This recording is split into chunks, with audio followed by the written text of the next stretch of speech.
Got the man them straining their Achilles. For the strain of the flavor, I'm gazing at the city. Labor, how they enslave us, blatantly in a pinky. Adolescent phases getting greatest through the nitties. Is it for the greater? Good for monetary self-gain, well paid, living that life. That kid is well trained to pick up that bike and hit the cell till he's introduced to a cellmate with 20 to life.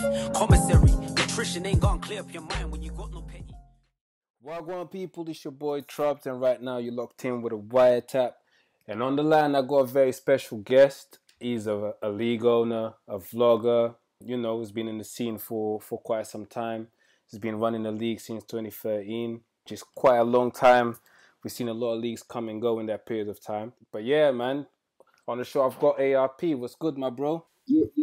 It's your boy ARP. Big salute and shout out to the Wiretap, man. Thank you for having me. First interviews I've done in a long time when somebody referenced me back to being a blogger still. I like that.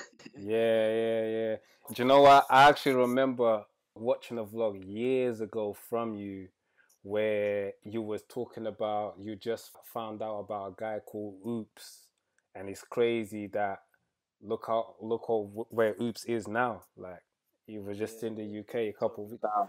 Nominations, you know what I'm saying? Oscar nominated. Yeah, word. I proper can relate to that brick by brick thing, man. I proper can relate. But yeah, man. First of all, thank you for coming on the show. You know, a lot of people with your status in the battle rap culture don't really tend to support up and coming platforms like that. So it's really dope to see you coming on the show. And a lot of people just talk about that, support black businesses and small businesses in general, and they talk the talk, but when it comes to actually walking the walk is a different story. So salute to you for coming on the show, my bro. Thank you, man. I appreciate that. And to me, support is support, man. It doesn't matter how big you are, how small you are. We pride ourselves on not changing, man. The same way we came in is the same we are fast forward 7 years later. We pride ourselves on that, man. So thank you for the support. You started as a vlogger. Do you remember what was the first battle you actually watched? The first battle I ever watched probably wasn't on YouTube. I think, what year did YouTube start? Was it like 2006 or something like that? Yeah, probably 2005, 2006, one of the other. Yeah, and that's what I'm saying. I'm an 80s baby, so I grew up in the golden era, and as hip hop really came to form and made its way into households. So some of the first battles that I saw was probably like in the hallways of school, lunchroom tables, street corners, stuff like that.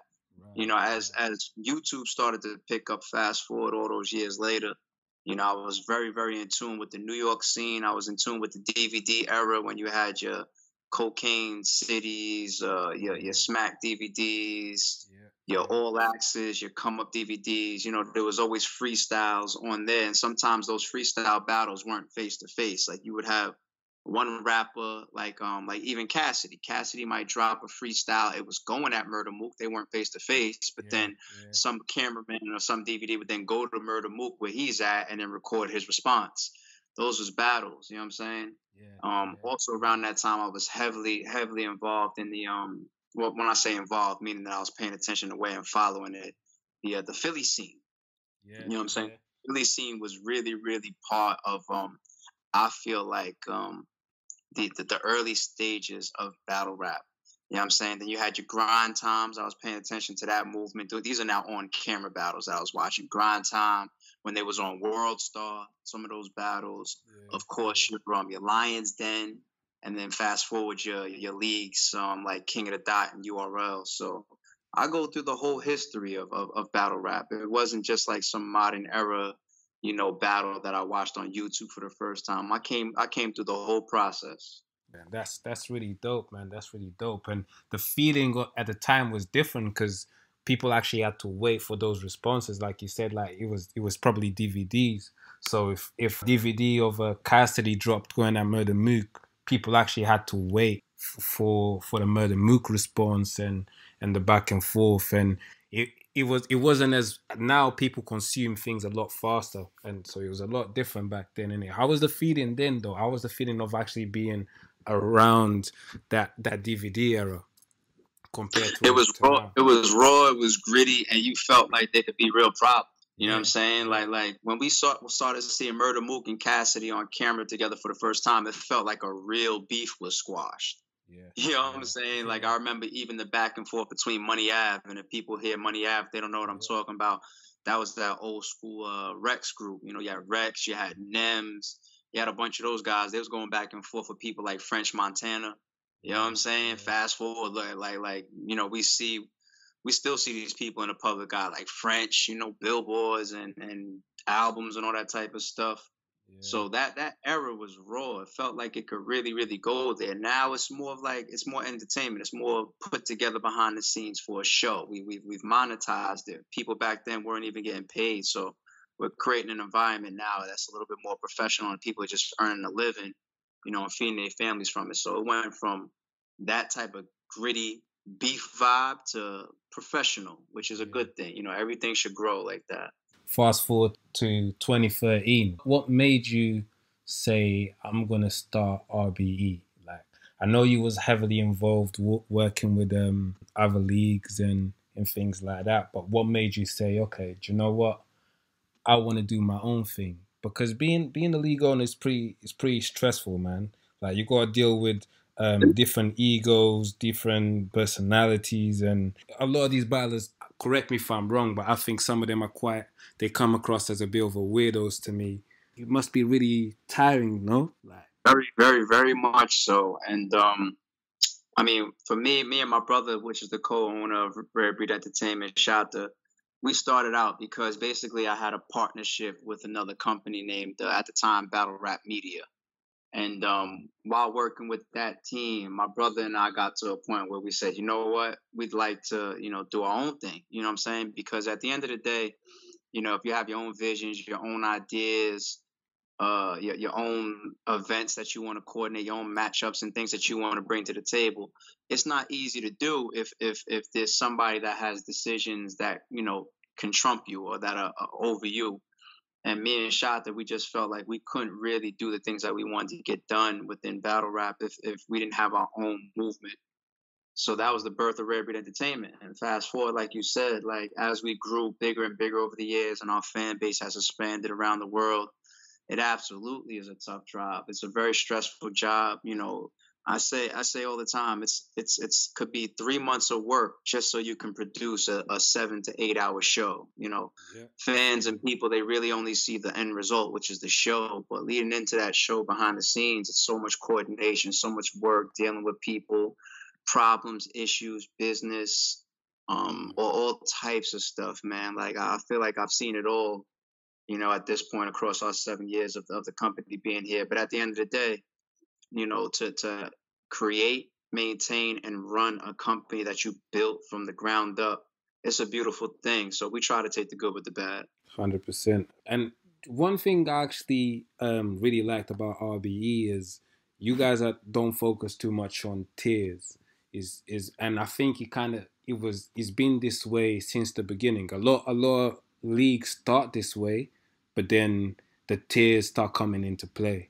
And with you guys, it always been about putting matchups together, kind of thing. It was planned, but we didn't know that it would turn into such a movement, and we didn't know that it would end up being, you know, kind of the climate of battle rap fast forward, you know, years later. Our thing really was just looking at how matchups was made back then, where it was really just top tier versus top tier, mid tier versus mid tier, up and comer versus up and comer, and also even the spaces of these cars that or the venues. Like we wouldn't see big battles in small places or like, you know, like little mom and pop stores or nothing like that, you know. And we felt like just changing that environment and changing that matchup style and putting it based on, you know, nice is nice. It didn't matter if you had, you know, a million view battle already. It didn't matter if you were considered top tier. It didn't matter if you were considered a legend or anything like that. We just said if you are good at battle rapping, we are gonna act like there are no tiers. It doesn't matter. And those matchups began to get successful for us. And some of those up and coming guys that we were giving shots at bigger names that they wouldn't normally get on other platforms, they were holding up our vision by actually showing up and showing out and having classic battles with guys that were deemed above them. You know what I'm saying? And then also we were just taking those type of matchups and those type of cards and putting them in small environments, more controlled areas where they were able to thrive and not have to overcome large crowds and all these other variables of an event. And it started to give us our personality early on, you know, and we kept that. And fast forward, you know, we've seen a lot of cards and a lot of series modeled similar.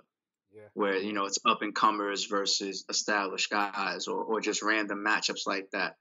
And, you know, we're proud to see that because we feel like we had the main hand in that, you know, and that's part of being innovative and that's part of being game-changing. Every platform, whether they decide to start a league, you know, all the way back then in 2013 or fast forward in 2020, sooner or later, the way you stand out is by bringing something to the game that is game-changing or doing something different that can set you apart, putting your stamp on the culture.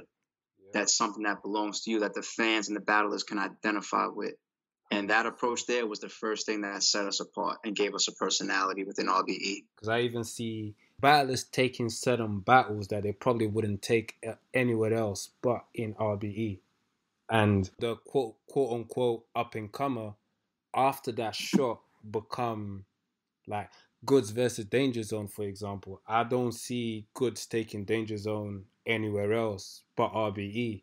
And then fast forward a year later, we see Danger Zone like being Battler of the Year.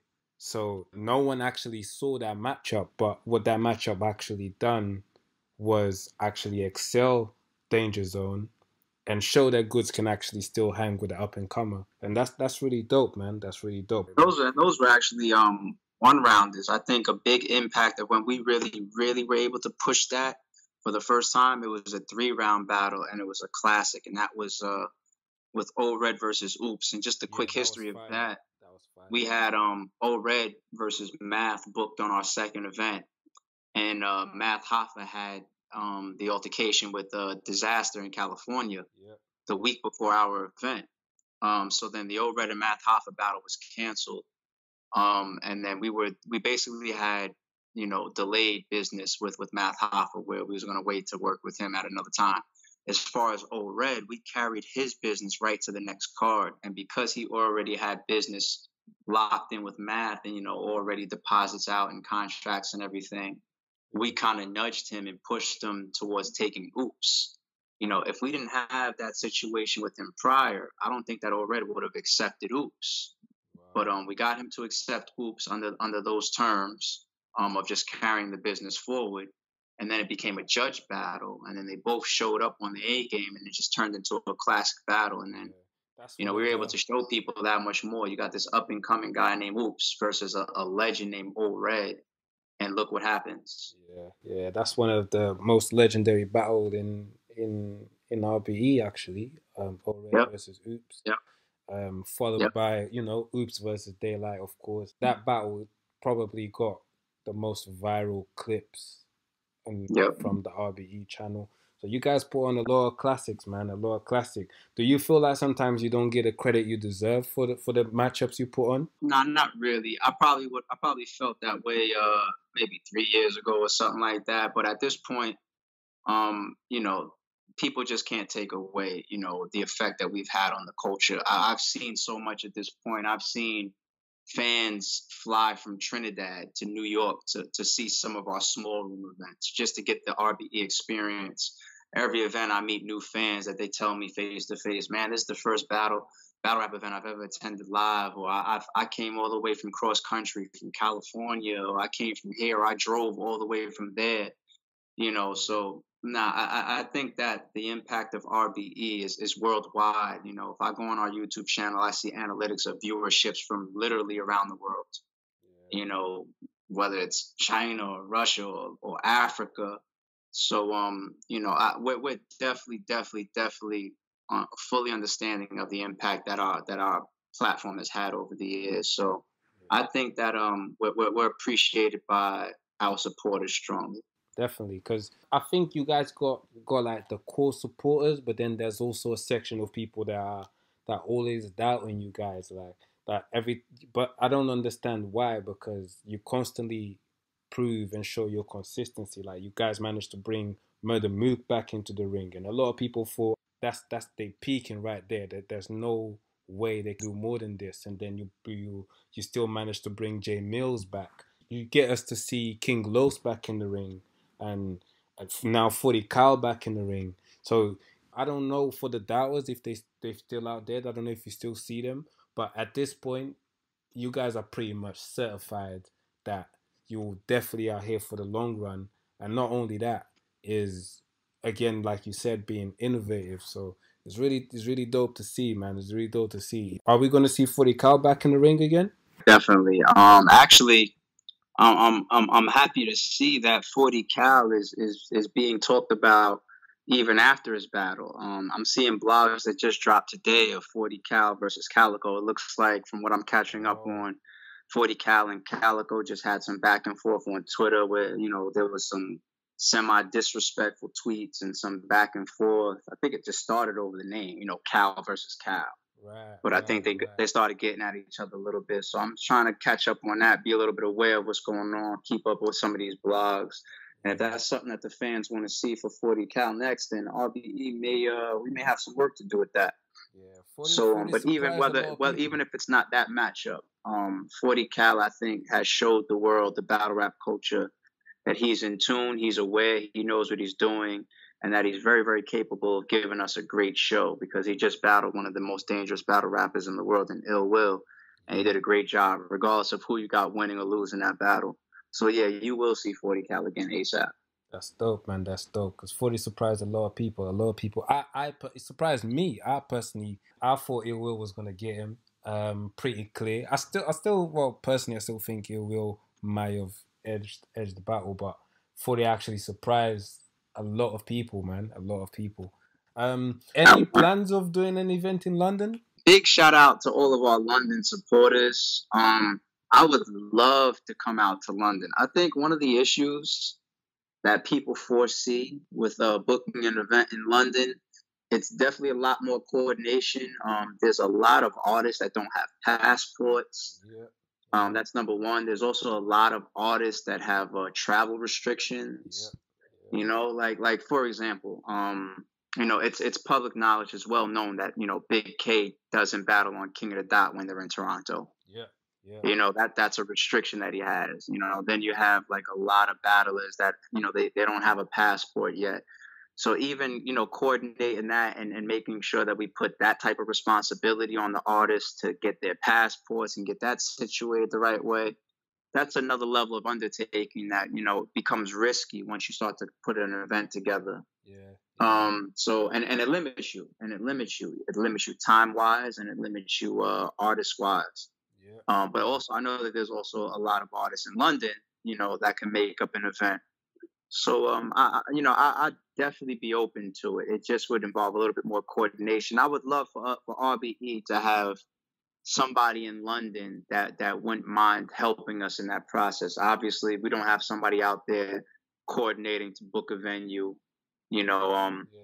Somebody would have to be out there and really just work with us to make sure that we're on the right path. And it would be maybe some type of a form of a joint effort to get RBE out there, and we'd appreciate the hospitality. So it can definitely happen if we're working with the right people. 100%. Are you aware of any battlers in London? Do you know any London battlers or UK battlers? I've seen them on either Don't Flop or Unanimous. Definitely no Gemini. Unanimous, I believe I know. I'm not as up to speed with UK artists as I am, of course, in the States, but I've watched many people from out of the States, especially the guys that have been going through Don't Flop over the years and King of the Dot. Definitely. I don't get a chance to see them as frequently. Yeah. But if you show me some of those guys, I definitely would be in tune. And talent is talent to me, no matter where you're from. If you're nice, you're nice. Even like going back to RBE, do you get a bit bothered or pissed off, so per se, with the battle rap politics? I saw your recent blog. To be honest, I wasn't surprised with it, because to me, you didn't say anything that the battle rap culture probably wasn't aware. Everyone probably was aware of everything that was going on. It's just about a matter of reading between the lines, kind of thing. But do you get pissed off with the politics about it? Because me as a fan, in my perfect world, it would be that leagues would be more united, and we would have more battlers could battle anywhere, and would have this battle rap police that whenever a battler like starts messing up, like stealing deposits or whatever, they just don't get booked anywhere because of the unity within battle rap. And I get the vibe that in your perfect world will probably be the same. But does it bother you that it would never be like that? No, it doesn't bother me that it would never be like that. Of course, it bothers us when we have issues related to business or bad business. Yeah. And we get past it. You know, we try to keep things professional. And then on top of that, we're getting a little numb to certain situations. But, you know, you have to keep an eye out for just bad business. You know, the unity thing, you never want to hold your breath for something like that, because in this world, everything traces back to $1. You know, and you give one person $1, you know, they're gonna immediately be looking for their second dollar, and that's fine. You know, no matter how they get it. Some people want to get their money by, you know, competing or slashing the next man's throat or politics or whatever. Everybody's different. Every company's different. You know, you got these corporations that are ran and managed differently. Us, you know, we try to go about things a little bit more politically correct, but we're rare breeds for a reason. You know, not everybody operates like us. So it could be frustrating at times, but that's just part of the game. You know, nobody's forcing us to be in battle rap. So we have to go with, you know, the nature of what we're dealing with. But at the same time, what we are in control of is our own business, our own contracts, our own reactions, our own legal ramifications if somebody crosses those lines. You know, we just try to make sure that we work with professional and good people. That's all. You know, every once in a while, we may trip up and work with somebody that maybe it was a bad idea to work with that person, and it happens like that. And if we decide to have a problem with that person past just that one contract and escalate that to a legal level, it'll happen. Past that, we just keep it moving and we keep doing what we're doing like we've been doing for 7 years. Word. And it's not like to be fair, how we haven't heard any battle. I always hear good things about Rare Breed Entertainment, to be quite fair. Everyone that battles over there always says how you guys always handle your business very professionally, and it's just always a dope experience. So I'm definitely trying to get out there to watch an event. And that would be great. That would be great, man. We would definitely roll out the red carpet for you, man, and make sure you're taken care of. No, I appreciate it, man. Yeah, definitely. Meanwhile, I'm out here. I'll be recapping all the pay-per-views and everything. I know you gotta go, Ben, but I've got to ask you as well a little bit of a controversial one.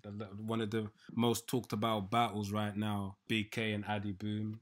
What's your take on that? Do you think, and even on the whole weekend, like we've had on the Genesis card, we had like Arsenal and T-Top. Like, do you think, is there any such thing of going too far in battle rap, and what's your take on the BK and AH Di Boom thing? The whole thing with going too far in a battle, we've adjusted to that a while ago after we had a physical altercation on one of our cards that spawned from something that was said on stage. So we changed our contracts basically to make sure that the battlers are signing on to something saying or signing a clause where they're agreeing that they don't have any off-limits content, meaning that their opponent can say anything to them. Right. If you sign that clause, then you have to accept anything that comes your way professionally. If you have something that you don't want said to you during the battle or during the performance or in the show, for example, your deceased aunt or uncle or father or your son or your daughter, then it needs to be in the contract. And we have that clause in there for that reason. As far as anything past that, everybody's different. You know, me, myself, I would always follow a certain code. But that's just me, and I'm not a battle rapper. My code is I would never go after deceased. I would never go after children. Yep. But that's my code. You know, battle rappers, they're artists, and this is an expressive and a very aggressive sport. So, you know, the nature of some of these things that happen on stage, we can't be shocked as long as they don't get physical and people stay professional. The general lines is people can say whatever they want on that stage, and we have to try to accept that. Now, as far as some of those incidents, like when you mentioned Big K and AH Di Boom, that definitely is a real life situation that I think those guys deserve enough space to handle. I don't really want to talk about that publicly, to be honest, because we're seeing the nature of how widespread that news has gotten. And I think somebody in my position adding to that just isn't a good thing right now. I don't think it'd be fair to AH Di Boom, and I don't think it would be that fair to Big K for somebody like me who's the lead owner in that position and has good relationships with both of those guys to actually come out and speak on that. Because there's been so much that's happened behind the scenes with that situation, even though so much has already been made public. So I think the best thing to do, if you want to further discuss that, it really should be coming from AH Di Boom or Big K at this point. I think we've seen enough from every blogger in the world and all the fans speaking on that situation. At this point, I would just be adding to some type of energy that would be negative, or we don't need to carry any further. RBE needs to keep some distance from that situation, because that's the difference between the real life and battle rap. Once we start intermingling real life into battle rap, families and people involved can be hurt, they could be harmed, they could be harassed. All types of stuff can happen, and those are not the energies that we want to purposely bring into our platform or our company. So I want to give enough space to Big K and AH Di Boom to speak for themselves, even if they choose to. Past that, I'm really just focused on RBE and what we have going on as a platform going forward after February 29th. Dope. And I think obviously everyone will probably respect that answer, and that's probably one of the reasons why we respect you so much. To be quite honest, you always keep it real, and we like you said, we wouldn't want to mix real life and battle rap. Let's keep those lines a bit separate, but. Yeah, man. Well, like I said, would be dope to. I know it's probably complicated, like you said. Would be dope to see you in London one day. You got a strong fan base over here. Shout out to all of our London supporters. It's great to hear stuff like that. Thank you for everybody out there supporting RBE. Yeah, man. What's the future plans? Obviously, coronavirus got everything on hold, but.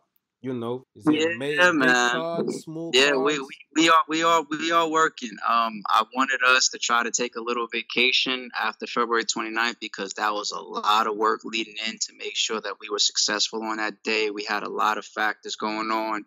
We had politics, we had controversy, we had the weight of this 40 Cal return and him being so counted out as a main event versus Ill Will. Yeah. So we put a lot of energy into making sure that event was delivered up to the Rare Breed Entertainment standard. And ourselves, the team, the whole staff, all the artists on the card, everybody did an amazing job promoting and delivering that event.